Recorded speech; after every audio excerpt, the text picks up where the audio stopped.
C'est un scénario à rebondissement que nous a offert le Terre Blanche Tennis Open 2023 jusqu'au bout. Prévu à l'origine sur 3 tours et 54 trous, la 7e édition du prestigieux rendez-vous varois a d'abord été réduite à 36 trous par les organisateurs en raison des puissantes rafales de vent du jeudi après-midi. Finalement, c'est 37 trous qu'ont dû batailler les 3 joueuses ayant terminé avec un total d'un coup sous le par. Une marque atteinte en début d'après-midi par Charlotte Liotier grâce à un retour en 31 avec, excusez du peu, 2 eagles sur les 2 par 5 du retour.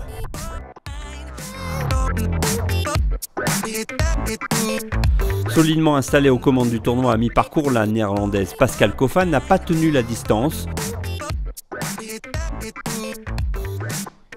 Au 18, il lui reste une chance de l'emporter à la régulière, mais son putt pour eagle ne verra jamais le trou.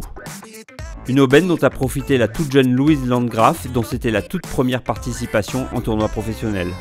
À 14 ans, cette franco-thaïlandaise qui découvrait le parcours du Ryu n'a pas manqué son rendez-vous avec l'histoire. Calme, appliquée, la jeune amateur française ne s'est jamais laissée submerger par l'enjeu et a réussi petit à petit à combler son retard. Au 18, cet ultime birdie lui permet de se hisser en play-off.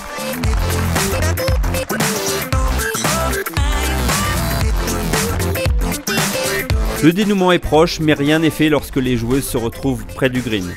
Après avoir mis sa balle dans l'eau, sur son deuxième coup, Charlotte Liotier se remet en selle d'un splendide coup de wedge, mais n'a plus vraiment son destin en main. Et c'est finalement un birdie depuis l'extérieur du green de la joueuse amateur Louise Landgraf qui scelle le sort du tournoi.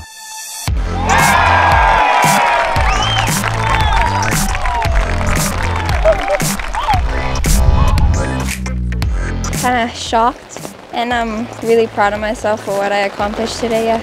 I had really low expectations, but I definitely exceeded my expectations, and I think that's really something for me to be really proud of. Yeah.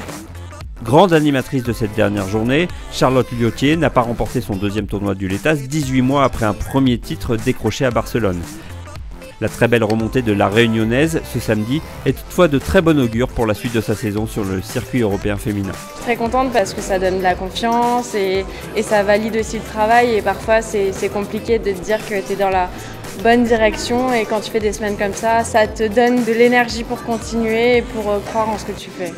Enfin, signalons que vendredi, une autre joueuse amateur est entrée dans l'histoire du tournoi en réalisant un trou en 1 au 11. Pour cet exploit, Inès Archer, 17 ans, a remporté la voiture mise en jeu par le sponsor.